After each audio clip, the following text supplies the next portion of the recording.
Et donc en fait, ce que je vais essayer d'apporter, c'est effectivement peut-être un regard qui a un double regard. En fait, effectivement, moi, je suis coach de dirigeants et j'accompagne avec mes équipes les transformations des organisations.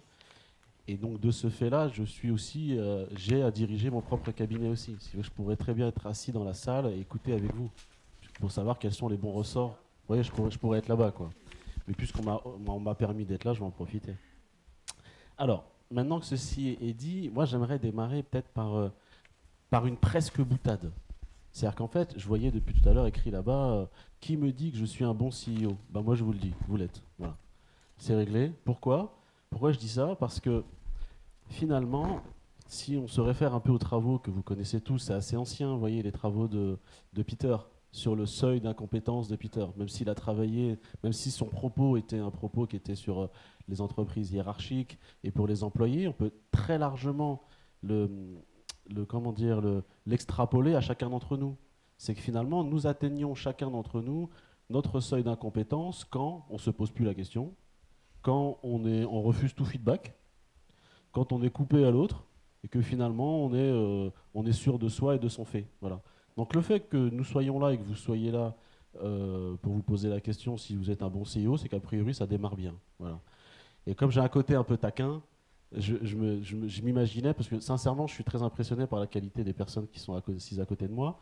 Comme je suis un peu taquin, disais-je, je me disais, tiens, comment ce serait passé ce soir si au lieu de faire venir tous ceux qui se sont inscrits, on faisait venir tous ceux qui ne voulaient pas venir et qu'ici on prenait tous ceux à qui on avait demandé de témoigner et qui avaient dit non, c'est un sujet débile. Je me dis, ah, là, il y aurait de la vie, il y aurait de l'énergie, à mon avis. Il y aurait des choses à dire, vous voyez. Donc, alors j'ai pris quelques notes et je vais essayer de pas redire des choses qui ont déjà été dites. Euh, Moi, effectivement, j'accompagne des dirigeants et des dirigeants disons, de tout type, de grands groupes comme de start-up. Et ce que je peux dire, c'est que les réalités ne sont pas forcément les mêmes. Vous voyez. Mais du coup, il existe quand même quelques points qui sont communs. Et je vais essayer de m'axer sur ces points communs. Alors certains ont déjà été dits, mais je vais les redire. La première chose, c'est effectivement, quel que soit le dirigeant que nous recevons, que ce soit dans un projet de transfo ou que ce soit dans mon cabinet, effectivement, il y a une solitude réelle. Cette solitude réelle, moi je l'apparente même à, vous voyez, je crois que c'est Jean-Jacques Rousseau qui a utilisé pour la première fois ce terme de solitude peuplée. Et puis Moria, oui c'est Moria qui disait Paris, solitude peuplée. Voilà. Ben, on pourrait dire que le dirigeant est très souvent dans une solitude peuplée. C'est-à-dire qu'il est en haut de sa pyramide avec tout un tas de gens, mais qu'en réalité il est assez seul. Et même des fois, je dirais même qu'il est seul sans totalement le savoir, parce qu'il néglige lui-même ce que nous appelons dans notre jargon le rang. Le rang, alors j'ai essayé de faire très court et très simple, on pourrait dire c'est toute caractéristique qui nous donne du pouvoir et des privilèges dans la relation. Vous voyez. Quand je suis l'aîné d'une fratrie, j'ai du rang et je le conserve pendant toute ma vie. Dans certains milieux, si je suis blanc, j'ai du rang et je le sais pas, je fais comme si tout le monde vivait comme un blanc, si je suis une femme, etc., etc. Et malheureusement, le problème du rang, c'est que c'est une caractéristique qui est invisible et que on la confond avec la hiérarchie. Donc on va se dire on va faire pas de hiérarchie, mais du coup, si on fait pas de hiérarchie, et ben les effets du rang, on les voit pas et on comprend pas bien ce qui se passe. Voyez. Donc premier élément, une réelle solitude. Et notre travail, c'est souvent de créer ou de recréer une forme d'altérité avec une personne qui n'est pas son courtisan et qui va dire les choses. La deuxième chose qui est commune, c'est que souvent le CEO, il est au carrefour de tout un tas d'attentes et que ces attentes sont souvent très contradictoires. Vous voyez, quand vous avez un actionnariat qui vous pousse, quand vous avez des collaborateurs qui aujourd'hui attachent une importance réelle à la réalisation de soi, à la qualité de vie au travail, voilà, toutes ces contraintes-là doivent être assumées souvent par le dirigeant avec son équipe. Et enfin, le troisième élément qui tient à l'actualité, qui est que nous sommes dans une période un peu folle où effectivement tout s'accélère et le niveau de complexité dans lequel nous nous trouvons aujourd'hui fait que tout ceci ne peut être assumé par une seule personne. Voilà. Donc ça, c'était un peu un constat un peu global, un peu de comment, de quelles sont les problématiques que nous voyons dans nos cabinets de coaching. Et finalement, être un bon CEO, en tout cas bien dirigé, essayer de bien diriger, c'est souvent essayer d'assumer des postures et des modèles managériaux qui sont eux-mêmes contradictoires. C'est-à-dire intégrer d'abord totalement la posture de dirigeant donneur d'ordre. Celle-ci, avec le développement des entreprises libérées, aujourd'hui, avec le recul de certaines d'entre elles, on sait que la hiérarchie, ça a du bon, parce que c'est un des éléments qui évite et qui minimise les jeux de pouvoir. Vous voyez? Donc, il s'agit de conserver ce modèle-là et d'essayer de l'accomplir à un ordre supérieur. Et qu'est-ce que ça veut dire?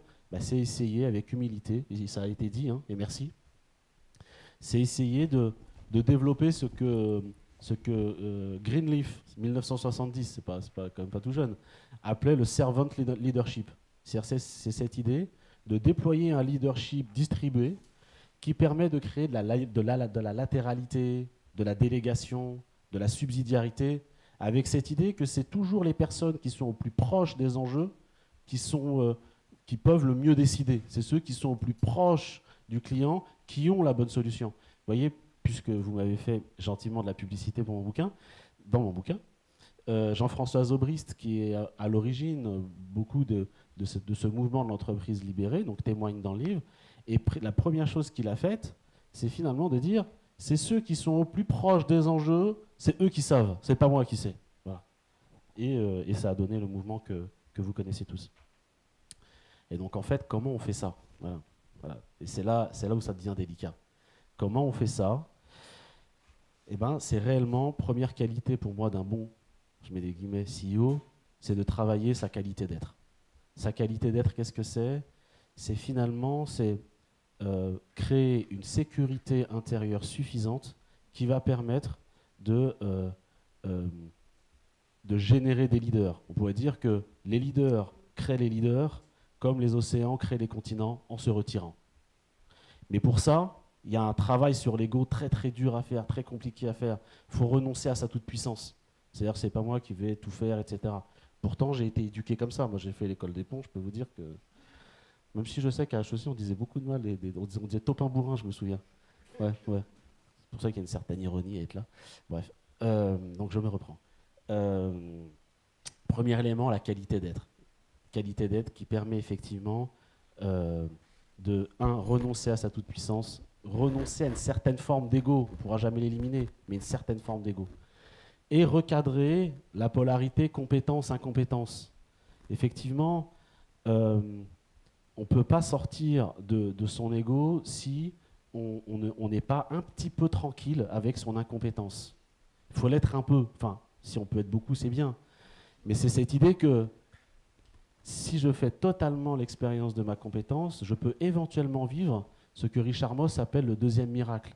Maintenant que j'ai vécu totalement ma compétence, eh ben je suis tranquille avec l'infini de mon incompétence. Mais ce qui est génial, c'est que l'espace de mon incompétence va devenir le lieu de la compétence des autres.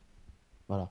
Et là, ça devient possible. Vous voyez, ce passage d'intégration d'une culture à l'autre, intégration permanente. Ce que je viens de dire, d'autres l'appellent le complexe du homard, hein, c'est ce que Françoise Dolto appelait le complexe du homard, cette idée que dans certaines situations, c'est le pouvoir qui tient lieu d'identité, comme une carapace, et que si je veux pouvoir faire comme vous l'avez dit, j'ai failli applaudir, mais je me suis retenu, si je peux faire en sorte qu'il y ait des personnes meilleures que moi qui viennent, eh ben, je dois avoir une colonne vertébrale qui fait que je ne me sente pas remis en question si j'ai des meilleurs que moi dans l'équipe. Au contraire, je peux même m'en réjouir. Donc ça, c'était vraiment le premier point. Et allez, petite folie, je vous propose un truc. J'ai envie de vous parler quelques secondes de Wilfried Bion, hein, psychiatre et psychanalyste du début du siècle dernier, qui a développé un concept à la suite des travaux de Mélanie Klein qu'il a appelé la fonction alpha dans l'éducation. Alors qu'est-ce que la fonction alpha? C'est très peu connu. La fonction alpha, c'est cette idée que lorsque nous venons au monde, et pendant les premières années de nos vies, quand nous sommes des enfants, n'est-ce pas? Et ben en fait, le démarrage de notre incarnation, c'est un peu violent, quoi, tous ces ressentis. On était dans le ventre de nos mères, c'était vachement bien, on ne connaissait aucun besoin, la température était parfaitement régulée, j'avais pas faim, c'était super. Et là, je me retrouve dans un monde, on me dit bienvenue, mais il fait froid, la lumière est forte quand je nais, etc. Alors, j'aurais pas dit le bordel quand même, mais ok. Bon, mais donc c'est cette idée que les ressentis, nos premiers ressentis, sont souvent des ressentis extrêmement violents. Vous voyez? Extrêmement dur à assumer. Et que la fonction alpha, ce que Bion appelle la fonction alpha, c'est cette capacité quasi innée. Alors, on parle plutôt de la mère, hein, ça pourrait être le père, je ne sais pas. Ce serait que dans les premiers mois de notre vie, la mère introjecterait les émotions négatives de l'enfant et les lui restituerait clarifiées. Vous voyez?